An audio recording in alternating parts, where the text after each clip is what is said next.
There is a brand new 7-episode miniseries on Apple TV Plus. It's called Manhunt. It is based on the book by James L. Swanson, Manhunt, the 12-day chase for Lincoln's killer. And in it, Swanson kind of chronicles what happens in the days after Abraham Lincoln is assassinated. Now, we all know that he was killed by John Wilkes Booth. But Bahir, before I read this book, I had no idea who John Wilkes Booth was. Oh, and I okay. think that was the most shocking revelation to me. Now, we'll get into the series shortly, but the book is absolutely fantastic. And I think if the series enthralls you, it may lead you to the book, which has a lot more detail and information. But John Wilkes Booth came from this dynasty of actors. Yeah. He was a famous person. It would be like if Michael Douglas killed the president. The one I was thinking of was if... One of the Skarsgårds? No, if Casey Affleck was to kill Biden. Is it because he's a lesser Affleck? Yeah, because that was what it was, right? Like John Wilkes Booth is the less famous Booth brother. And they were actors. They were both famous actors who were very well known. And I think that gets a little lost. Out here, at least. A lot of American history that we learn is from fiction. TV shows, it's from movies. We learn very little of it from our actual school history. I'm trying to think back as to what I learned in history books, and I think it was very basic. It was independence. We know about JFK assassination, Lincoln assassination. Was it taught in school? I think in world history, I remember learning that. Like the big moments. But that's about it. I don't remember there being world history because I always get bogged down by Malaysian history. There was a lot of Malaysian history. There was a lot of Islamic history. Yeah, but we also got too many kings with similar names. That's true. And then we spent most of our time trying to memorize what each of our states were called, right? Because the teacher would constantly quiz you on Selangor, Darul Ehsan. Anyway, so that I think was the most shocking revelation to me. Mm. And the book reads like a real thriller. And so going into this, I was hoping that they would manage to capture that same feel with the series. And I have to say, for the most part, it does. Mm. I've seen the first 4 of 7 episodes, and there is a real sense that you are watching some CSI-esque period piece. And I have to say, it's incredibly compelling because they framed it in that way. Like this thing starts off almost immediately. From the first minutes, you're already into the Lincoln assassination. Yeah. And so it starts from that point and then kicks things off with Booth on the run. And of all people, War Secretary Edwin Stanton hot on his trail. Like Edwin Stanton plays a Gil Grissom type CSI character. Like I don't know what the real Edwin Stanton was like, but I really like this version. For me, the problem I found, and this isn't a problem with the show, this is just a problem with me. In 2024, because we've seen so many procedurals, you are wanting to use the shorthand, right? You're like, oh, why don't they call ahead? Oh, why don't they reach out? I know I'm an idiot for thinking that. Is this thing of like, everything is a lot slower. Getting from Washington to Virginia isn't just a jumping on the highway thing. It's a 4-day trek across Northeast America that's mostly untamed, right? And I think that is something maybe the show could have worked on a little more. I think there's a lot of time jumps here as well. Like, I don't know how fast it is to get to Montreal from New York City. I don't know if the shorthand would help. I think what made shows like Stranger Things so exciting was the fact that they didn't have cell phones. If they have cell phones and the internet, then it becomes an incredibly boring show because I think the mystery can be solved very quickly. Yeah. I think that's the problem we have with a lot of modern thrillers because you're shouting at the screen going, don't be an idiot. Just do the things you're supposed to do. With Manhunt, I think embracing the period setting, having that dissemination of information be slow, adds to the drama of the show. And it's believable because obviously it's as real as it can possibly be. It feels like it took me a long time to get my head around that. Like, because again, it's that thing of like, I don't know distance. I don't know how long it takes for Booth to get from Ford Theatre to Mudd's Ranch.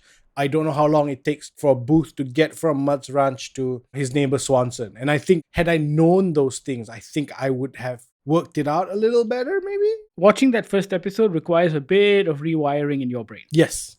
and it takes a little bit of time to get into it. But if you are a fan of that period of history and you are a fan of a mystery thriller, then I think this one will scratch all of those itches for you. Agreed. Yeah. The cast is absolutely fantastic. I think Tobias Menzies, who plays Edward Stanton, is brilliant. Yeah.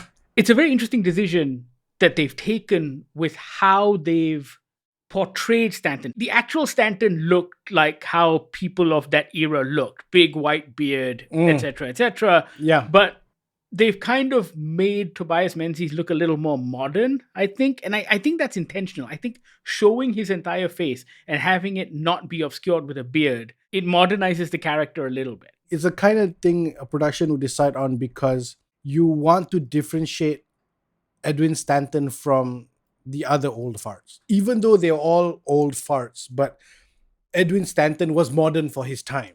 So for us, the audience in 2024, you would have him not have a beard. You have him be portrayed by a slightly younger actor. It works. I mean, Tobias Menzies is great. I mean, the other one is Anthony Boyle as John Wilkes Booth. I hate his fucking guts. He is such an asshole. It's great. Such a sniveling prick. Especially coming out of Masters of the Air, where he was this really like cool American guy who's out to kill Nazis.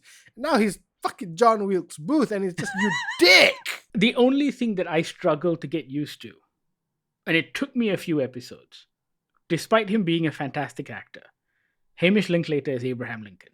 But that's only because of fucking Daniel Day-Lewis. He's ruined it for me. Oh, right. I love that movie so much. And I think his portrayal of Lincoln is brilliant. I think Lincoln should have won the Oscars that year. But like Hamish Linklater is good and you get used to him.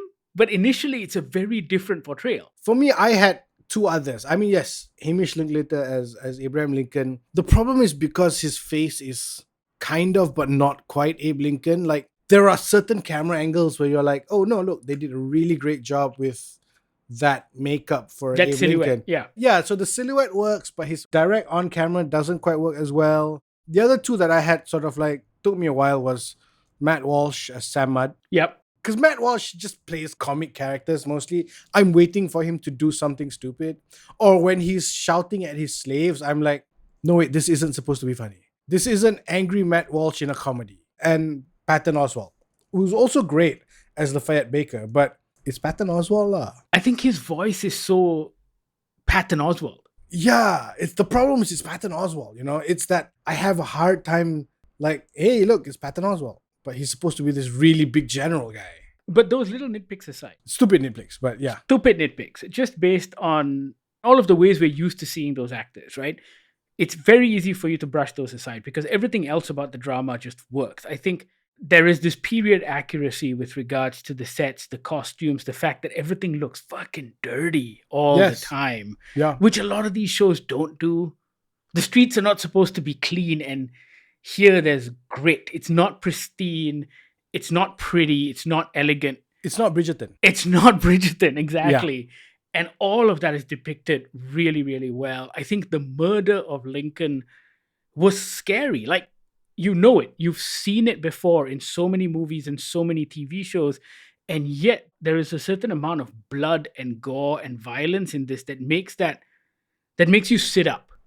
Like you suddenly get shocked again at the idea that someone has just shot Lincoln in the head. And I think it's easy to be jaded about things like that. I like this moment because to me it sort of defines America moving forward. John Wilkes Booth essentially has given permission to every nut job in the US to say, if I disagree, I can shoot the president. The murder of Lincoln essentially also births the Secret Service. The Secret Service mandate to protect presidents moving forward, right? So all of this happens here almost. And that to me is what's interesting. Watching the first 4 episodes of the series is that there is strife is born into the blood of the American people. Yeah. From Washington, from loyalists to people who want to be free from the English, and then the Civil War, and then these guys. It's burned into them. Like Waco, Texas. You can almost trace it back to that one point when America wanted to declare itself independent. And that was right, and subsequently everything else is wrong. And I think this show really sort of brings that home. This idea that Wall Street has always been a fucking problem for that country. I like that. I like that brings it into sharp focus, that it has happened before, it is currently happening, and will forever happen for that country. A side note to that, which isn't explicitly mentioned in the series, but I think it's an overarching theme of the series, is how violence too is inherent to American culture. Oh yeah, absolutely. Like More so than most other cultures, I think. And I think that kind of explains the lone gunman, this idea of this assassin, the crazy guy with a gun kind of thing. And why doesn't it happen in France or Italy or Germany as much, or the UK, for example, or in other Western nations? And a lot of it has to do with the historical context, right? And so, because of that, I think what this show does, despite being a period piece, is speak a lot to our modern sensibilities. yeah, It's full of all of this great historical information, too. I mean, Lincoln is shot. He's unconscious. He's not dead. Andrew Johnson hasn't been sworn in. I think it's 12 hours. yeah, And Stanton is essentially president yes, for that period because he's the one calling the shots, right? And so they've got all of this really cool historical tidbits, right? Yeah, Which yeah. is really fantastic. And it feels like the writer and the showrunner, Monica Beletsky, has really dug deep. If you read the Swanson book, he chronicles in great detail everything that happened. Like, he talks about the assassination night, he talks about Booth's escape, he talks about the role of the soldiers and Stanton, and all of that stuff is all documented. And so there is a lot of actual fact in place of the conversations that he has to imagine to fill in the gaps. That was going to be my other nitpick, in that there are all these side bits that I felt like I just want to follow Stanton go after Booth. I mean, like, I needed to know about Mudd at the time, like when Booth got there. And even then, I got my information wrong. Like, I remember reading something a long time ago about how there was this idea that Mudd as a doctor will treat the patient in front of him, regardless of what his political standing or his support is. But this show makes it very clear that Mudd was on the side of Booth. Oh, yeah, Mudd was a conspirator.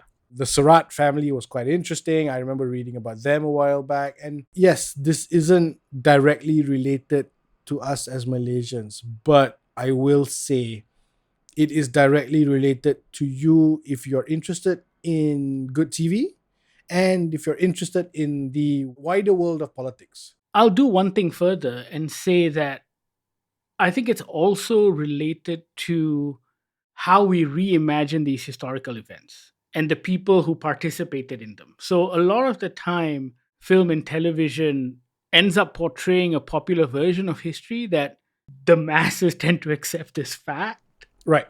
I mean, I know Alexander Hamilton was a white guy, but at the same time, You mean Jefferson didn't rap? What is wrong with you? I saw the play. They had rap battles in Congress, okay? exactly. Overseen by George Washington. But right now, it is so jarring when I see a photo of Jefferson or Hamilton, and I'm like, whoa, white guy. It's not David Diggs. Exactly. And I think it's interesting because I think it forces us to perceive history in a different way. Yeah.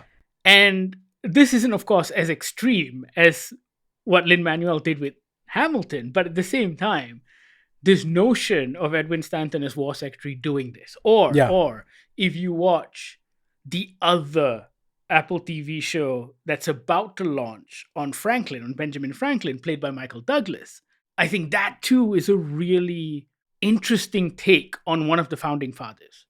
Like, the way they've portrayed Benjamin Franklin as being the coolest, smartest guy in the room. I'm sure he was, because he did some very cool and smart things. But at the same time, there is a swagger that Michael Douglas brings to it. And so all of these portrayals actually affects our perception of history and how we read it. This one is a little more straightforward. Like, Manhunt is a little more straightforward. It is a murder mystery at the heart of it, but it's all of these underlying narrative themes that make it super interesting. Yeah, I also found it really interesting in that Manhunt is one of those few murder mysteries where you know who did it. And yet it doesn't matter, right? It doesn't matter. Everything unfolds right in front of your eyes. Even then, there isn't a long 3-day investigation on who could have done it. No, it was like, no, there was a room full of people that saw this famous actor, jump down, scream, Sex Semper Tyrannis. yes, Sex Semper Tyrannis, and leave the theater, right? We all know who did it. I think that was quick. I like that. I like that he moved from there. And for me, that's a testament to great writing as well, because the tension and suspense is there throughout. It's a manhunt. You know who you are hunting. Yes. It's not a surprise. It's not a surprise. It's not an investigation, but it also becomes almost a courtroom thing, because every time Stanton's asking, is this enough to take him to jail? Is this enough to hold him? Is this enough to get a search warrant from a judge? All of that's in play. It's not just a Western, right? It's not just guys on a horse chasing down Booth. No, I have to investigate. I have to go to Canada to check out the bank records. I have to go down to Wall Street. It's not Butch Cassidy and the Sundance Kid, but at the same time, Yeah. there's all of this politics at play as well. Even the dynamics between Johnson and Stanton. Like Yes. Johnson, who just wants to move on because he's president now. Yeah. He's like, And "Fuck it, I'm done." Stanton's Yeah. like, what if I tell people you assassinated Lincoln? I'm just like, oh shit, that's cool. We think you should watch Manhunt because it falls into that category of what we call grown-up television. It requires your attention. It is a slow burn TV show, but it is incredibly rewarding if you put in the effort. I don't think it's that slow of a burn. I wish it was slower. Oh, really? Because I know there's only 12 days here. That's right. There's a finite time limit. There's no season 2. Yeah, which I appreciate. I love the fact that I'm not looking to a 3-season thing with the movie at the end of it. But the book's called The 12-Day Chase. I know there's only 12 days here. Slow it down. Take your time. I want to savor this moment. You're only giving me 7 hours of this. Give me 12. The 12 days. Give me something. Go watch Manhunt. It's very good. It's streaming on Apple TV Plus. Let us know what you think once you've seen it. You know how to reach out. All of our social media feeds are Goggler MY. You can also email us on podcast@goggler.my or send us a WhatsApp on the Goggler hotline 012-524-5208. Thank you so much for listening. This is the Goggler Podcast.